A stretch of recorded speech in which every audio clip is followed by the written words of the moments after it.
what's going on, everybody on YouTube? Steve here, Raiken Profit, RaikenProfit.com. Just got back from Fort Lauderdale, Florida. Beautiful Florida.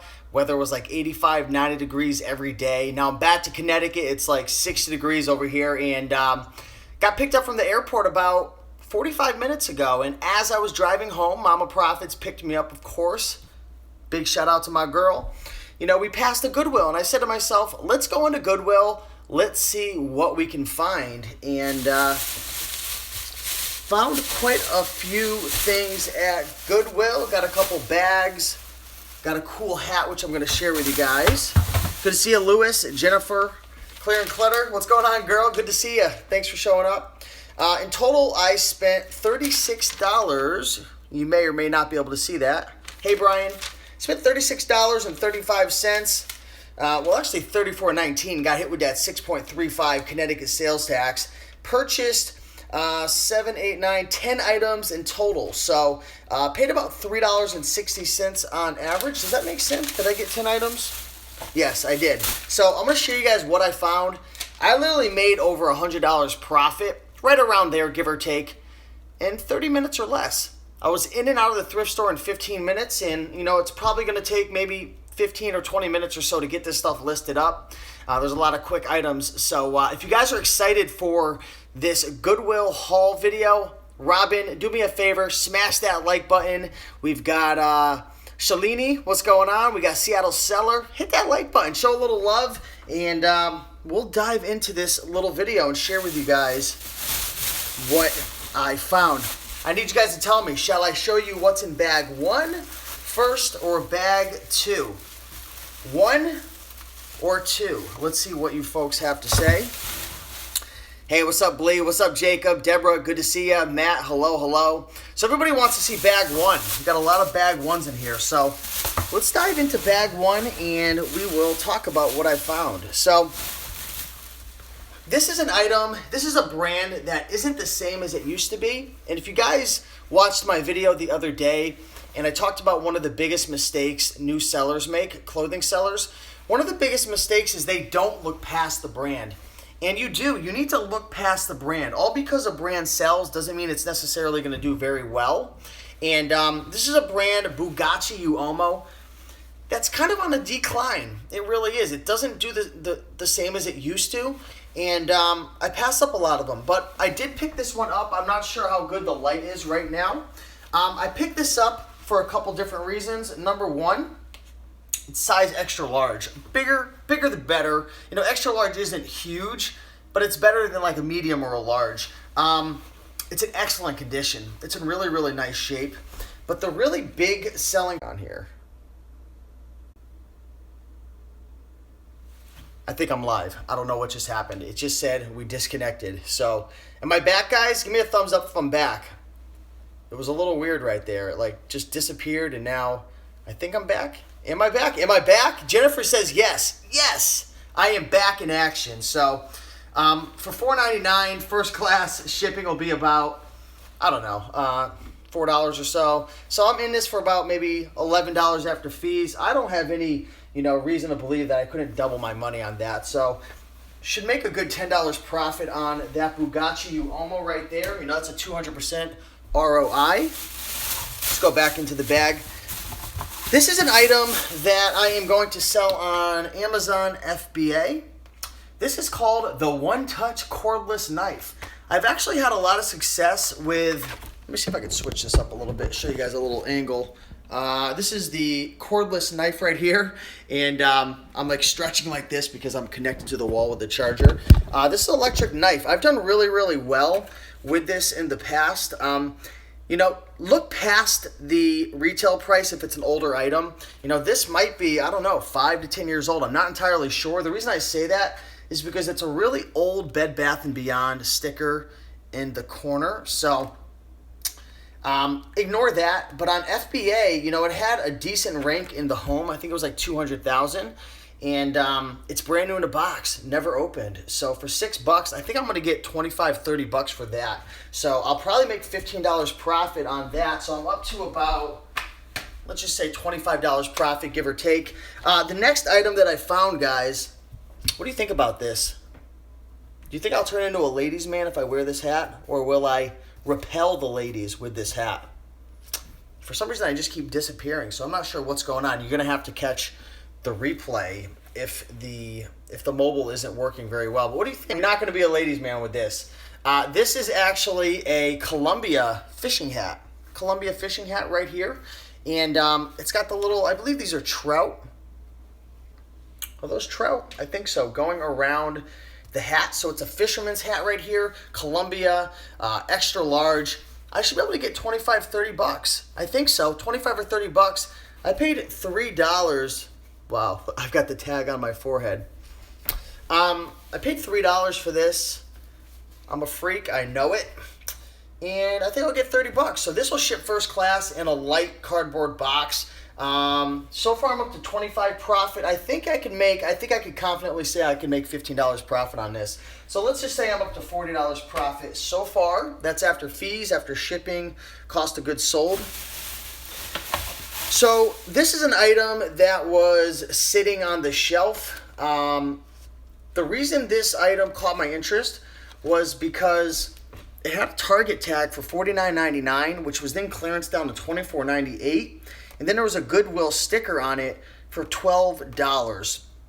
So that caught my eye. Essentially what I did was I took out my phone, the Amazon seller app, and I scanned it. I wanted to see what it was selling for on Amazon. And I forgot what it was selling for on Amazon, but I'm pretty sure I could get 35 or 40 bucks for this on eBay. So let's just say I put this on eBay for $35. I don't know. I got to do some more research, guys. I was kind of rushing. I'm a little tired. I've been up since 3 in the morning, taking my flight home.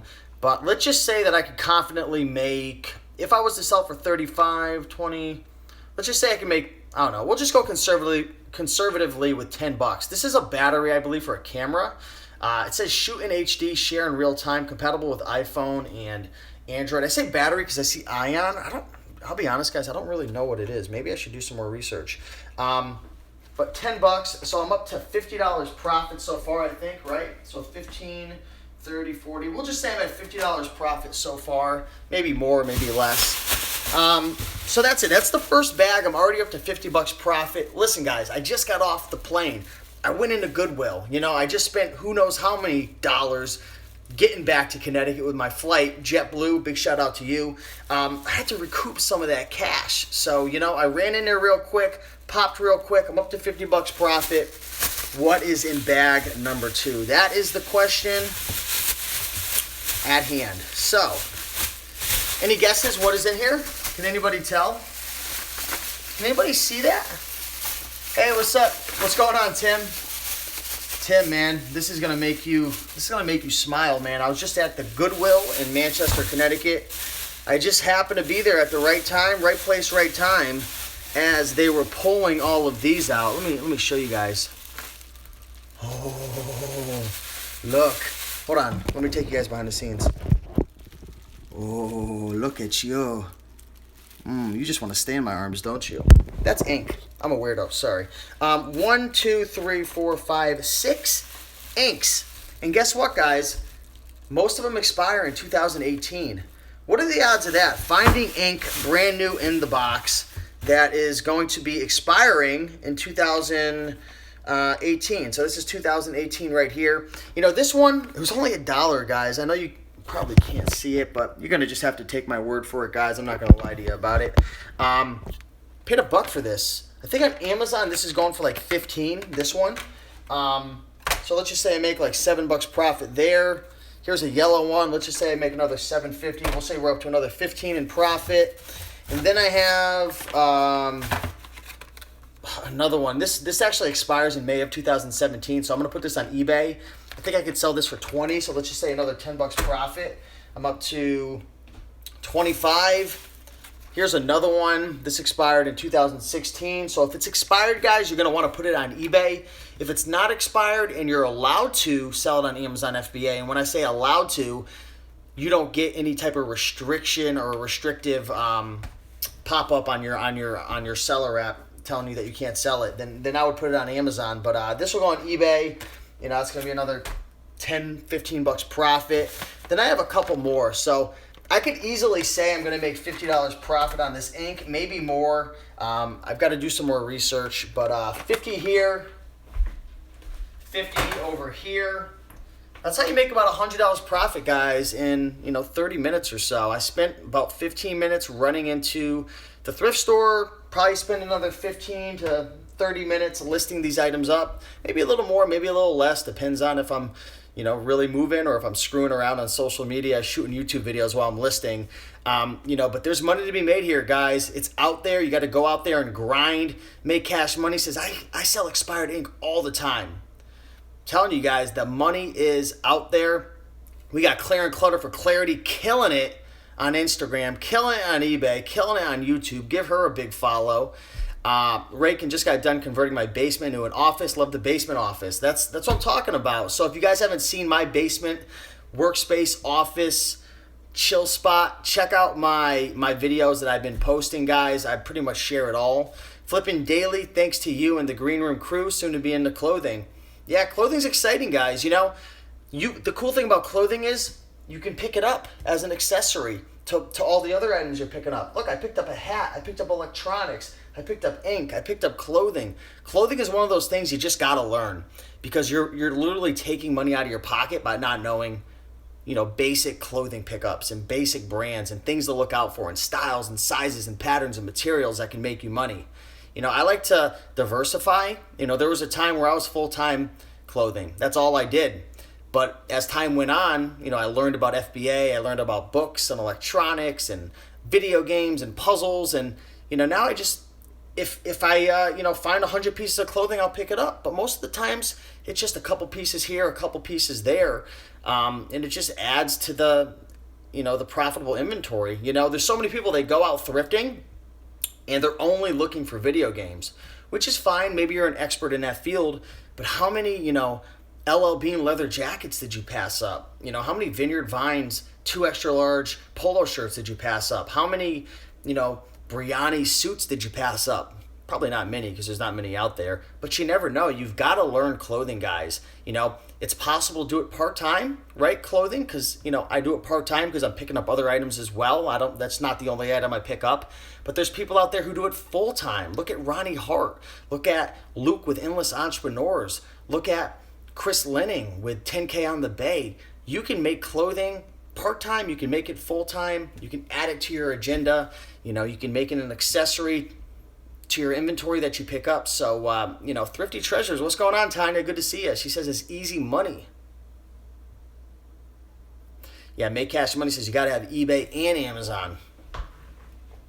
Yeah, Tim, don't get yelled at, man. I think someone was asking about how I inventory my items. For clothing, I hang it, right? So I do the hanging masking tape method, which is effective. It's not the prettiest, but it's effective in being able to find and locate your inventory items. When it comes to smaller items like hats and electronic items and ink, I use the bin system, which I've documented that on my channel just recently. So Deborah asked, what's up with your ties? So I've sold most of the ties to a couple of subscribers who reached out to me. So the other day I told you guys about a big tie lot that I came across. I've sold off all of them, actually. Well, I'm keeping like 25 of them just for myself. But I've sold off all the Joseph A. Bank ties. I've sold off all the Allen ties. And I gave really, really good rates. I sold off the Joseph A. Banks at, I think, around $3 each. And then the Allen ties, I ended up selling them, I think, at $1.50 a piece, just because I wanted to get rid of them. So it's going to be a good deal for somebody who's willing to wait and list them all. And I'm sure they'll do well during Q4. And, they'll pop, every other day or so. So Anna says, do you have 2 separate racks, one for listed and one need to be listed? Yes, I have. Actually, I have 2 racks because if you guys have been following me for a while, I took a break from eBay for a while and I just kept buying. Like, I didn't buy like crazy, but, I was focused more on Amazon FBA.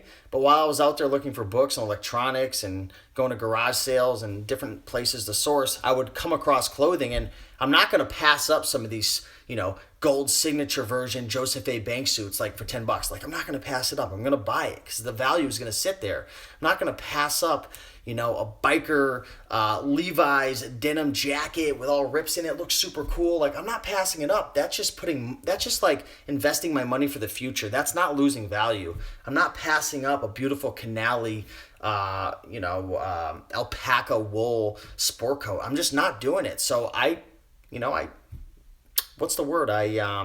gathered, you know, a couple hundred items. And then finally, when I got back into eBay and moving again, I've been listing like crazy. And the one store I've been focusing on, guys, I literally went from like a couple $100s a month to my moving average right now is like $4,000 in the last 30 days for this one store with like 150 items in it. So, you know, you don't have to necessarily, like, if you buy something, like, you want to list it quick, like, it doesn't hurt. Obviously, you get your money back quicker. But if you're focused on other businesses and stuff and you know the clothing game, you can buy it and sit on that stuff for a couple months and list it then. If you know your clothing game like I do and a lot of you folks, that stuff just holds its value, right? Ralph Lauren purple label, button front shirts, they ain't losing their value. Hey, Deborah, I appreciate that. I've been really working hard on my health.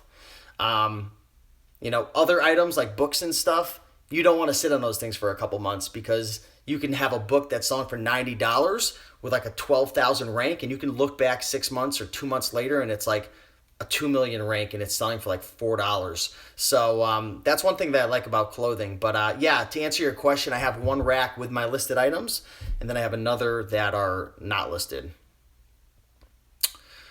I didn't see that last question that came up. Someone was talking about they live in an area that's a little lower class, a lot of poverty. What I think you're getting at is like maybe you're having a hard time finding clothing, or maybe you're having a hard time finding a particular item. You know, clothing's not for everybody. There's certain areas, guys, where clothing is just really, really expensive, and you're definitely not going to be able to do clothing full time. Like, for example, if I lived in Austin, Texas, unless I was going to the Benz, or maybe there's just something I don't know about, like, the thrift stores I've gone to in Austin, Texas are priced so freaking high. There's just no way I can go full time unless maybe there's honey holes that I don't know of or whatnot. But the point I'm trying to get at is, depending on where you live, you're going to have different opportunities. Like, I do really well with books in Austin, Texas. Vintage items, shoes, outdoor wear, active wear, health conscious types of products do really well out there because it's just a very cultural, health conscious town over there. So certain products are going to do well in certain areas, right? So you just got to know your market and your demographic and experiment with different products and stuff. So Thrifty Treasure says things are pretty reasonable in Houston. That's because Houston ain't Austin. No, I'm just kidding. Houston, wait, don't you guys have like 80 thrift stores in like 5 mile radius? Hunter-gatherer at times, And I talk about this all the time, guys. I mean, that's the cool thing about reselling, I'm coming out with a course, which hopefully it'll be done within, I'm shooting for around 45 days. It's called Men's Clothing Mastery. And I'm going to be teaching, how to make a couple $100 per month up to a couple $1,000 a month with that course. So I'll definitely keep you guys up to date. Over the next, probably in the next week or so, I'm considering creating like a not a documentary, but like an updated video like every couple weeks with like progress with the course being made. So over the next couple of days, I'm going to release some more information about the product and what I've done, and buying the domain and the hosting and setting up lead pages and ConvertKit and all those things to help anybody who not only wants to learn about the course, but to kind of give you an idea of what it takes to build a course. Because I don't think a lot of people realize how much work goes into creating a course. Like, not only creating the content and editing it, but, from creating your logo to buying the domain to the hosting, building out the membership site, having a cart, customer service. I mean, there's so many different things. So I'm going to be making some videos documenting that over the next week. Probably like a 4-part series as I launch. So that'll be pretty cool right there. Appreciate that, Deborah. So Perry wants to know, how can I get more listings on eBay? Mr. Knight, you know it, man. Stefan Palermo's is like one of my mentors. So, it's hard sometimes not to follow in their footsteps, but I was definitely inspired by Stefan. I'll be honest there. So Perry was asking how to list more items on eBay, like how to get more items up. I guess Perry only has 10 items. I mean, list. just list them up. I mean, are you dealing with seller limits? Is that what your problem is? Because there's a couple different types of seller limits. There's item limits, there's account limits, there's category limits, which I'll be talking about that another time. I'm not going to dive into that. But if you have like another established account, then you could connect them. That'll increase your limits. If if you just start selling items and you show that you're getting good feedback and you're providing good service, they'll lift your limits. I think after like 30 days or so. I got to do some more research on that. But you've just got to prove yourself in the beginning. But I mean, if you're not dealing with seller limits, just start listing. Like honestly, I would use your cell phone. I have an iPhone. If you have the iPhone, the app, the eBay app is amazing. Taking pictures is streamlined. Make cash money saying use this phone, use sell item like this. I'm telling you, use sell item like this is pretty much like copying somebody's listing. So find a listing that's selling really well. There's a button, there's like a little hyperlink button that says sell one like this. It like copies the title, copies the item specifics. You got to change a few things up, but it's like incredibly easy to list. I mean, all this ink, this hat, everything here is going to be really easy to list except, and this is one of the downsides to clothing, guys. I mean, there's downsides with everything, but the one thing about clothing is like it takes a lot of hard work. Let's just be real. Clothing definitely takes time. You got to measure it. You got to throw it on the mannequin. There's a bunch of different angles that you have to take pictures of. The returns are a little bit higher. So, there are some downsides to clothing, and that's why, I'm not like full-time clothing anymore. I just diversify. But, most items in general, like any type of small items, are extremely easy to list if you're using like the app, right? Especially if you have an iPhone. So just start listing, man. Get in that routine. You got to get a listing routine down. You've got to get a listing routine down. And I'll tell you right now, the one thing that's going to help you to make the most money, given that you already have like a foundational education in terms of like what to buy, what brands are good, how to look past the brand, how to look up items, comparable sales, understanding if there's a market or no market, long tail, quick flips. If you got that basic foundational education right there, I mean, the biggest thing that you can do is just get into a listing routine, whether it's saying to yourself, you know what, I'm going to list 2 items every single day, and I'm going to list 7 days a week. I'm going to list 14 new items.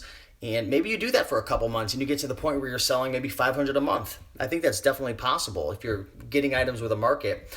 Maybe you want to get up to, 1,000, double that, list 4 items a day. For me, when I got to listing 10 items per day on a consistent basis, at least 5 times a week, that's when the game changed for me. And that's when I started to transition from being part-time to full-time. This is back in 2012, 2013. I didn't know if eBay worked. I didn't know if you could make a full-time living. I was living at home with my parents. I was all messed up, right? I was, working a job. I was miserable. And I was hearing other people like, you're probably listening to me like, is it really possible to make money on eBay and Amazon? And like, I was the same way. Like, I didn't know if it was possible, but people told me just list, get those listings up, increase your inventory. And that was the biggest thing right there. Increase your inventory, invest in profitable inventory. Go to garage sales, go to half off sales, visit your local Savers, visit your local Goodwill, get to know the people working at, Salvation Army. Sometimes they have fill a bag day, and, just get into a listing routine. That's the biggest thing right there. When I first got started, guys, I don't even know if there was an eBay app.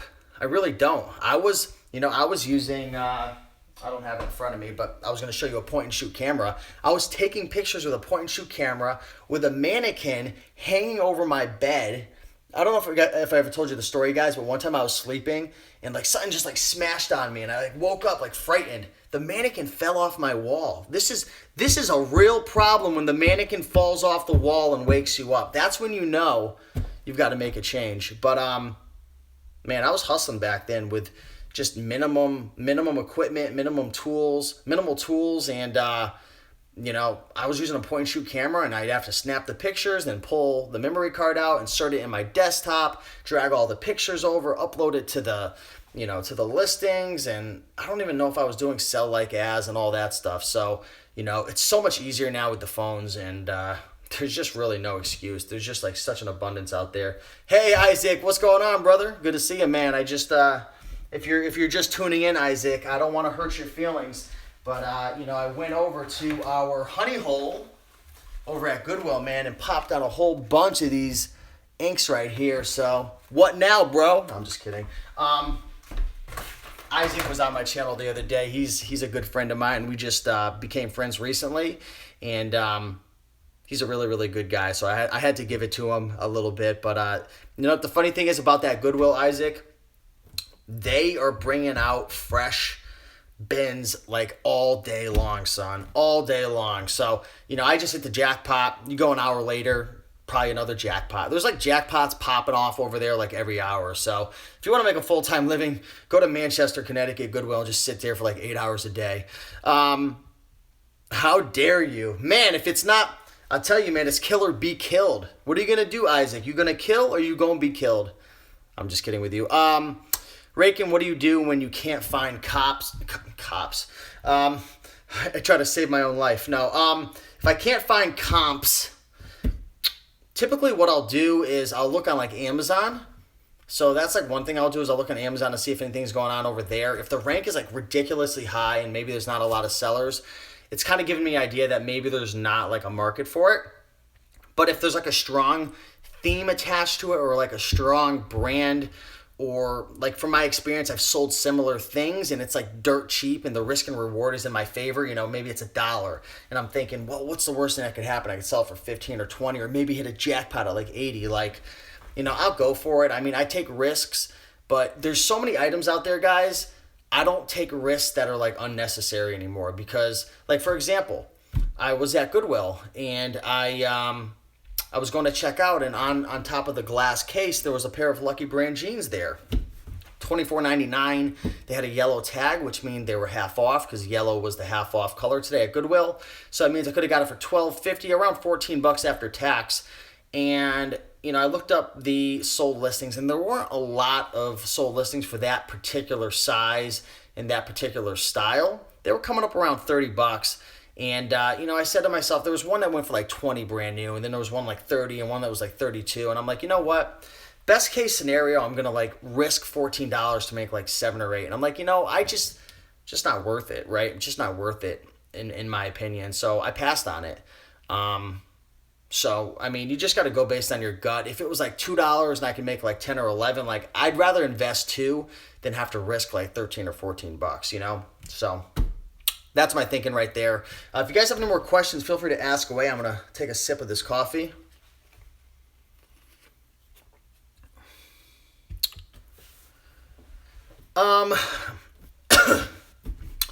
So Isaac is asking if you have a budget, like a sourcing budget. Maybe you have a sourcing budget of, maybe $200 for the week, and all of a sudden your car breaks down or you have a family emergency and you don't have, any inventory. What are you going to do? I mean, there's a couple things you could do. You can start looking around your house for items to sell, asking friends and stuff for like items. I mean, it's been a long time since I've been in that position, so it's kind of hard for me to give you like some experience from nowadays.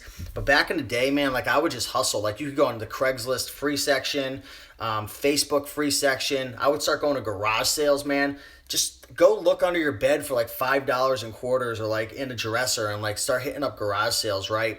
Another thing you could do is you could start running sales on your store. Let's say you have like 30 items in your store.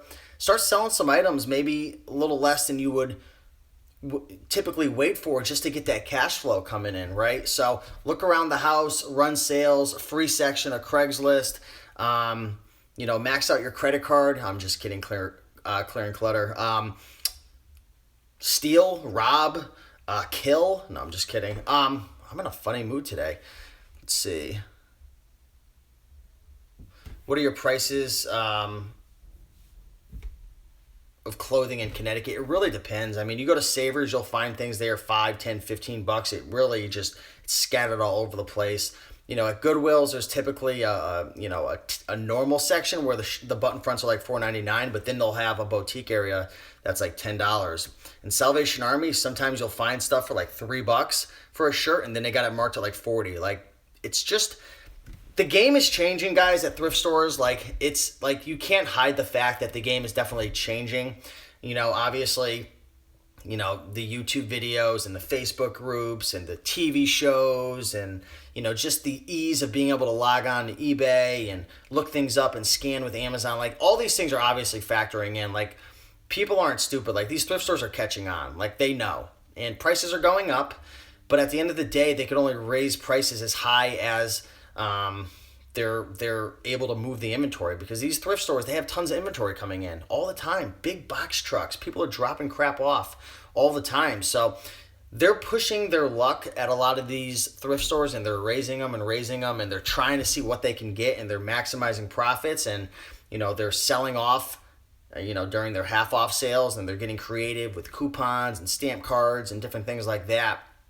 So, I don't know like what's going to be happening over the next couple of years and stuff. I think the prices are going to probably continue to go up, and they're going to continue to just push their luck and see as much as they can get. Thrift stores now are no longer there to sell to people in need. Like, it's no longer there for like someone to walk off the street and like get a shirt because they're going to charge them like $9 for that shirt if it's a decent brand. They're more or less trying to make profit off the resellers and just the normal like retail consumer. They're just retailers now, essentially, these thrift stores. A lot of them are, donating to good foundations and whatnot. I'm not an expert when it comes to that, but the prices are going up. So you've got to get a little smarter, right? You've got to step up your knowledge game and figure out, okay, what are these brands and styles and sizes and materials that do extremely well that fall through the cracks? What are these video games that they don't know about that are selling well? Maybe there's different strategies that you can start to pull out, whether it's buying garage sales before they start or bulk buying clothing. I mean, things are going to change, and they have been changing slowly, but there's still so many opportunities out there. It's ridiculous. I mean, 9 out of 10 times I go thrifting, I find enough stuff to make it worth my time, right? If you're brand new and you don't have a lot of experience, it might take you a little longer to get to that point, because things are getting a little pricey and you've got to be careful nowadays. But there's still plenty of opportunities out there. It's ridiculous. Garage sales have never been more profitable than ever, at least for me. Thrift stores are super profitable as well, but you just got to know what to buy, Deborah says, thankful all my thrift stores are still selling cheap. Well, we'll see how long that lasts. Savers, I'll tell you a story. The Savers in my area over in Manchester, Connecticut, oh boy, they used to be like, it was jackpot city all day long over there. And, I'd be able to buy button front shirts for $3, $4, $5, $6 and jackets for $9.99. They would rarely ever go over $9.99. And now, they've got jeans marked at $24.99 and jackets priced really high and button fronts really, really high. I still find deals because, I'm an expert when it comes to clothing. Let's just be real. I don't know it all, but out of any product, if you were to say, Steve, are you an expert in anything? And I'd say the only thing I could confidently say yes in is probably books and clothing. So I definitely know my clothing. But it's hard out there, with the prices, and you've got to take advantage of the coupons, and you've got to take advantage of the half off sales and different things like that.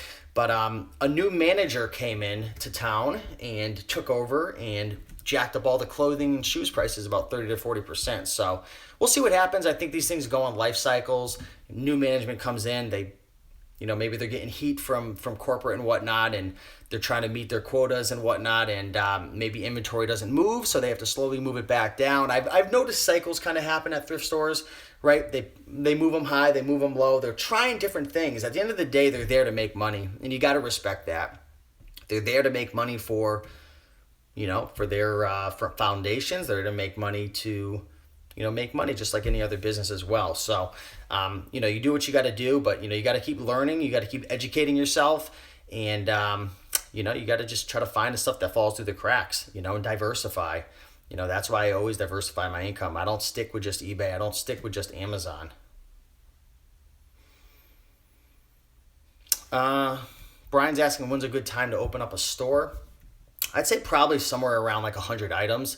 It just depends on, how much money you're making and whatnot. The one thing I like about having a store, like the big benefit, is being able to run sales, which really help with being able to drive sales and push out stale and slow moving inventory. Also you get the, you get some discounts and you get some free supplies and whatnot, and you have the ability to organize your store, which, can help with navigation of your store and make it a little easier for your customers to purchase items and, sort through. But I'd say right around there. Yeah, definitely network with people like Isaac's saying and learn as much as you possibly can. Gently loved brands. How do you deal with lowballs? Well, if it's a super, super duper lowball offer, I typically will decline it just because I don't want to do the dance. The dance, if you have something listed for like $80 and they come in at like $5, like it's just a pointless dance. So a lot of times I'll just decline them because I don't feel like dancing with them all night long. If it's like an $80 item, they come in at like 35 or 40. I mean, you're giving me a little something. They're trying to play ball. They're lowballing you, but I'll play ball with them, and just depending on the item and what I have in it, and the market size. I'll make an offer based on those factors. So maybe I'll offer them $70. It just depends how fast I want to get rid of the item. If the item's been sitting forever, I'm going to be a little more lenient with my offer, right? But if there's a lot of watchers, there's a lot of views, I've sold the item multiple times in the past, then I'm gonna try to stay more towards my price and work with them a little bit. One tip when you're negotiating and you're sending counter offers, always put something in the description like, thanks for your offer. I'm willing to do this. I'll ship it out quickly and safely tomorrow. Write some words in there. Give a little bit of some human interaction, communication with them. And I found that helps to kind of build trust and confidence and get more of your offers accepted. So that definitely helps right there. But, sometimes it was funny. I was selling, it was like a little camera lens, right? It was like $9. This happened yesterday. It was like a Canon lens, like a lens that goes on your DSLR camera. It was brand new. It was selling for like, I don't know, it was like $9.99. This guy comes in and offers me like $2, right? Like free shipping. Like I'm going to lose money. Like I typically don't list those things and buy those things, but it was just sitting around. It just came in a lot. Like he literally offers me $2. So I'm like, I just declined it, right? Try not to get too worked up about it. I just decline it. He comes back and just buys it full price. So sometimes these people are just like literally just trying to see what you will do because they know they could just, what's the worst that happens if they lowball you? You counter offer them, they get it a little less. So sometimes people are just screwing around, right? Sometimes it's a friend, Sometimes I'll find a close friend of mine and just offer them like $8 on like a $200 item. Sometimes you just got to have some fun. But you never know. Most people are good people. They're just trying to get a good deal. So if you guys are enjoying this video, smash the like button, guys. Let's get over 100 likes right now, and I'll keep going answering a couple more questions for you guys.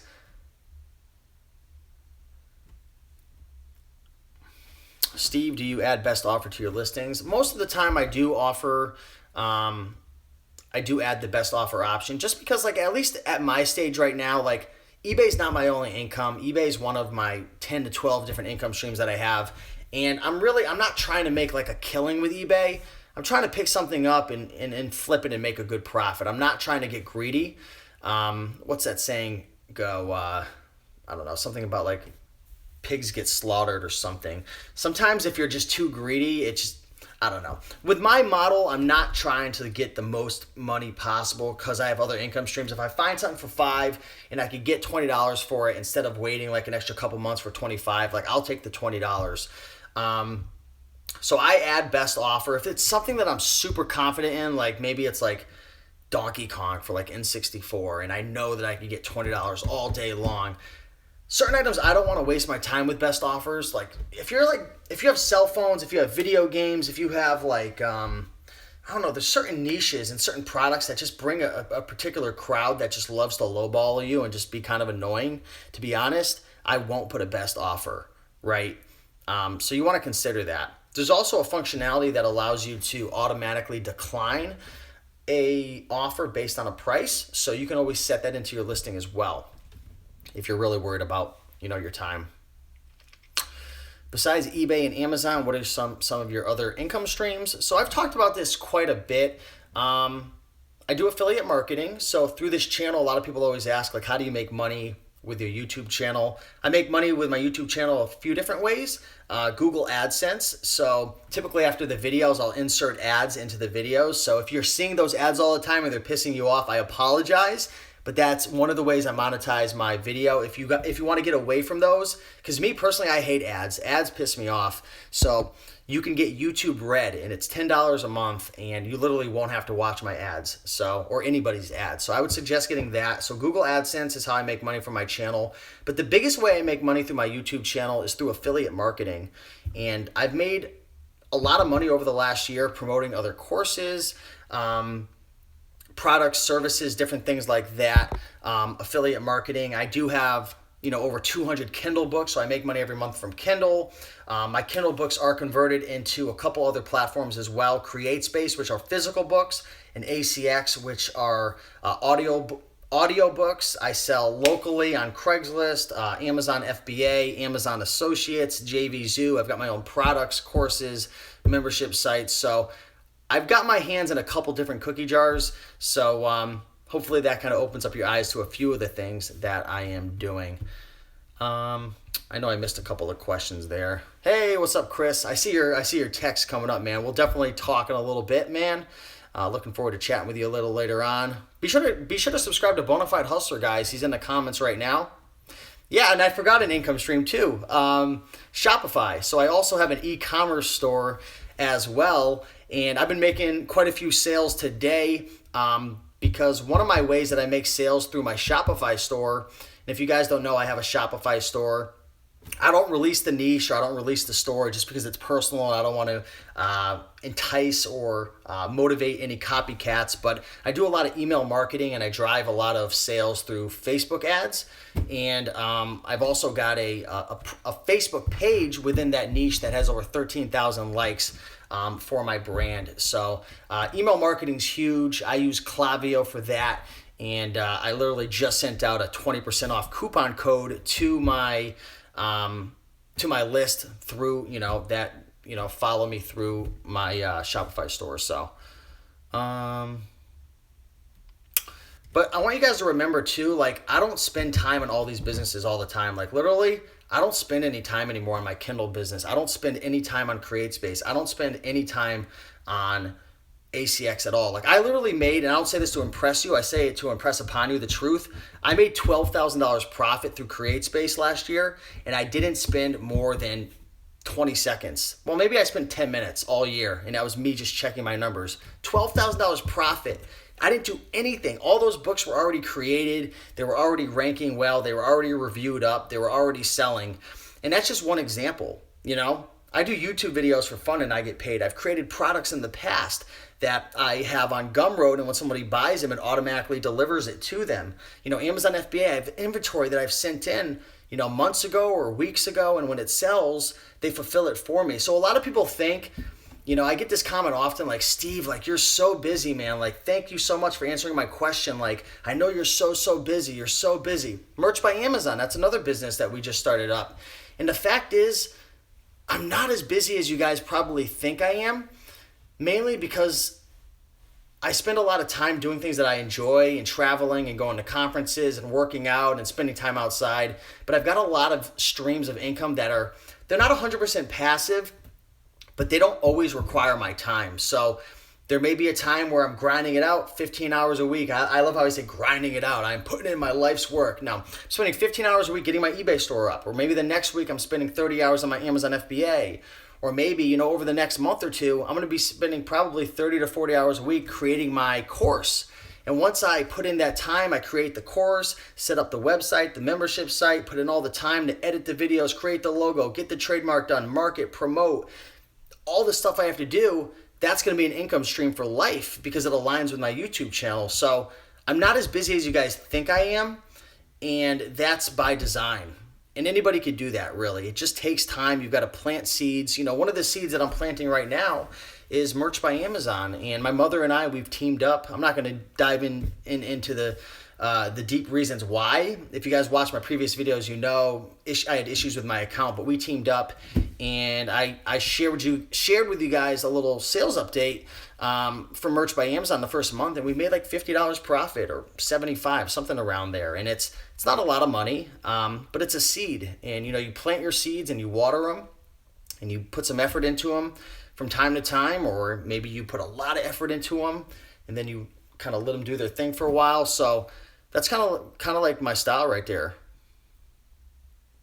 Yeah, I'm busy up front most of the time, and that's why I don't resell as much as I used to do, because I'm doing other things, and I like the businesses that allow me to walk away at times and do other things, and that's just my personality. So, how much would a guaranteed profitable ebook ghostwriting book line cost? How many ebooks? Well, nothing's guaranteed.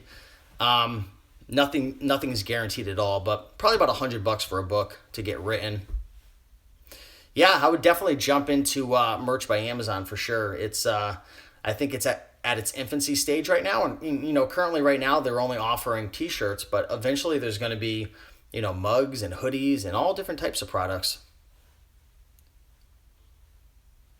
There's so many questions coming up. I saw your question about the Amazon barcode, but I didn't understand what you were asking, because on my end, there's questions, they pop up and then they disappear instantly. It's not like on a regular YouTube feed where I could scroll through and see the comments.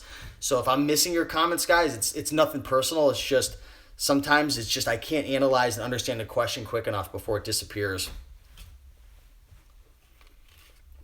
I got a question for you guys right now. I want you guys to all name off legitimate ways that you are making money. Let's see.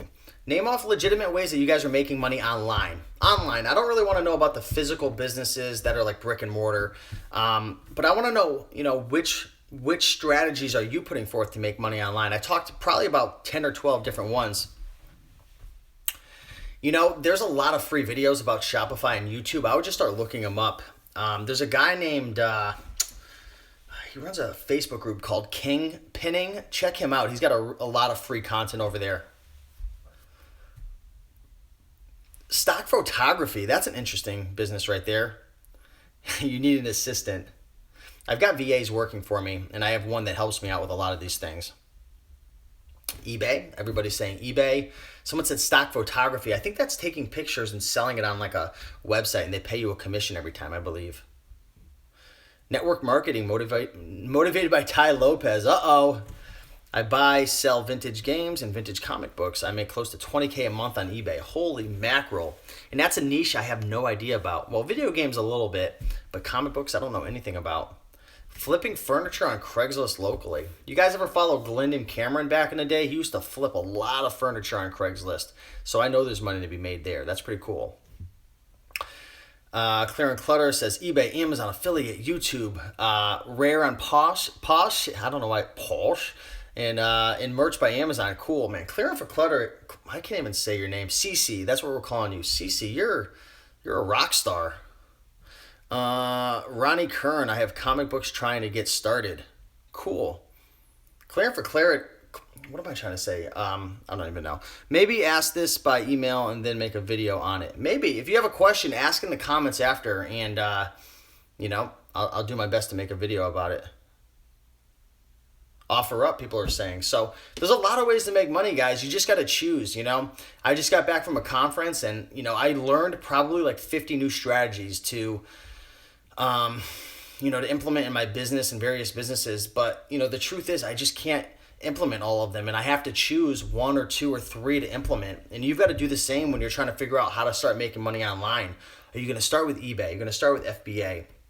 Are you going to focus on private label? Are you going to focus on wholesale? Are you going to focus on retail arbitrage? Are you going to just focus on garage sales and thrifting? Like, that's one of the biggest problems that most people are dealing with, including myself at times, when I'm trying to start something new, is it's like that shiny object syndrome. It's like there's so many things shining, you don't know where to start. So you just got to choose. At the end of the day, you've got to choose. I don't know what Amazon Turk is. Are you finding FBA are squeezing people? Absolutely. Amazon FBA is definitely squeezing a lot of the small sellers out with the restrictions, getting ungated, paying to get ungated, increase in fees.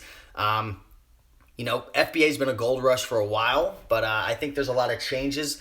And my advice is, if you're looking to be in the Amazon FBA game for a long time, I would slowly but surely switch over to the wholesale and private label model.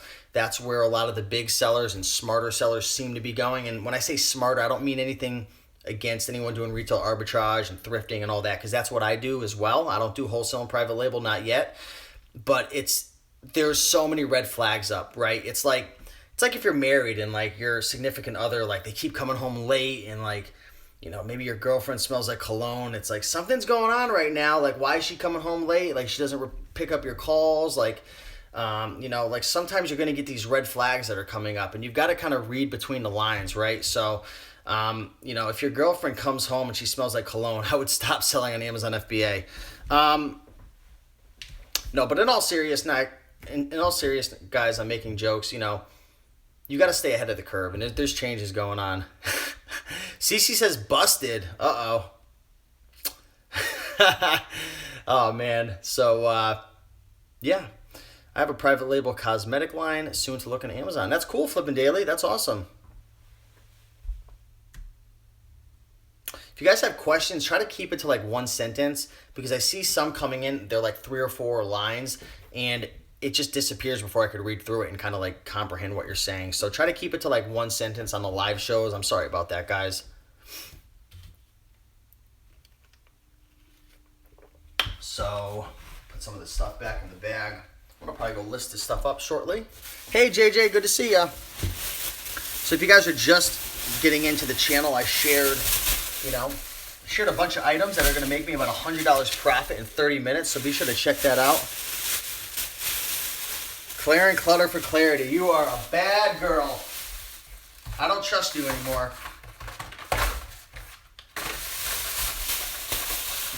Clearing clutter, are you single? You're a keeper. Let's see. So, yeah, we got that. Is there anything that has caught your interest recently, Steve? Clearing clutter has. No, I'm just kidding. Definitely private label is very, very interesting. I learned a lot about private label when I was at the Seller Summit conference, and that's very, very interesting, especially if you're like building up email lists and you're building up Shopify stores, because one of the talks that they were talking about was like how to turn your Amazon product into a bestseller. And what a lot of people are doing now to kind of dominate the competition is they're building up these massive email lists through social media, through their own Shopify store, and then they're launching something on Amazon, and then they're driving all their traffic. Say you have an email list of like 10 or 20,000 items, and I've actually even been considering maybe releasing like a private label product within the reselling community, like something that has to do with resellers. I don't know what it would be, but something that would help resellers. Maybe it's a thank you sticker for eBay or something that has to do with clothing, because I have an email list of over 20,000. I've got another email list of over 7,000. And let's just say that I launched this product, good price, people want it, it actually helps them. And, I drive 100, 200 sales. Amazon loves these outside traffic hitting, and you'll probably turn that thing into a bestseller super quick, just depending on your market and whatnot. And that's what a lot of people were doing. You guys are getting a kick out of my flirtatious jokes. But that's one of the biggest things that I learned over there at the Seller Summit is driving traffic and building up your own website, driving it to Amazon. So that's one thing that really, really interests me. Reseller love. Hey, me and Clear and Clutter, we got friend love. We've got mutual YouTube love. So yeah, private label's interesting. I think wholesale is very interesting as well. If you guys don't follow Dan and what's his name over at the Wholesale Formula, definitely follow their blog over there. Wholesale and their model in particular is very, very interesting as well. Obviously, having your own e-commerce store is something that I'm very interested in as well. And I've got some friends who are absolutely, and when I say this, I mean it in all honesty, absolutely murdering e-commerce stores. I'm talking 100,000 a month, 200,000 a month. Not all profit, profit margins could vary, but I've got a friend who's literally doing like 100 to 200,000 a month at a 30% profit margin, and it's just ridiculous. It's just absolutely insane. And I like the idea of having the control of getting access to the customers. And I've got a friend who, he's got a humongous email list, and he's when somebody purchases, he has their email list, he has their address, he's sending them postcards and stuff. And they're in the cosmetic niche, which, as you guys know, those are replenishables and whatnot. So, I mean, e-commerce in general, like having your own website, building email lists, driving traffic, social media, like those things interest me a lot. They definitely interest me a lot. So, I don't think the shirt's inside out, is it? No, it's not. I've been known to wear inside out shirts though, so you know, what are you gonna do? She's not single. She said she's not single, Anna. I tried. I'm just kidding. Kind of. So I think that's about it, guys. Appreciate all the likes, all the love. We got 115 people watching, liking the video, 184 people watching live, and yeah, definitely appreciate you guys. Did well. I'm going to go list these items right now. I'm going to go make some money. Drummer, appreciate it. CC, thanks for letting me flirt with you for 5 minutes. Stitch, thank you. Jewel, Cruise to 11, do you have a channel? Check out Cruise to 11. I did a video with him recently, and I'm telling you right now, like, this guy's going to blow up, man. You got to start making more content. I'm telling you right now. So subscribe to Cruise to 11 right now. DJ, I appreciate it. At those price points, yeah, you'd think. Let me tell you guys about a brand. Check out the website. This was a guy who presented at the Seller Summit. Color It, I believe it's colorit.com. This guy is selling $7 million a year. He used to own treadmill.com. He's selling $7 million a year. I don't know what his profits are. It's probably like 20 or 30%, maybe less, maybe more. I'm not 100% sure. $7 million a year, colorit.com. He's selling freaking adult coloring books. He's selling them on his own Shopify store, and he's selling them on Amazon as well. Absolutely killing it. Colorit.com. Check them out. Also, my buddy Steve Chu, he has bumblebeelinens.com. He's been running that site for I think since 2010 or 12, and I think he does a couple $1 million plus a year. That's bumblebeelinens.com, and he's importing and he's personalizing handkerchiefs, napkins, stuff for weddings, and it's just amazing what people are doing out there. It's just crazy. So appreciate it, guys. Much love. Hopefully you guys enjoyed some of the fun behind the scenes. You know, can't just be all business. You got to have some fun as well. So I'll talk to you guys later. Appreciate it. Anna, Jewel, thanks for watching. And everybody, have a good one. Bye. Smash that like button. Kimberly, I know you can hit it. Nelly, I know you can hit that like button. Flippin' Daily, you already hit it.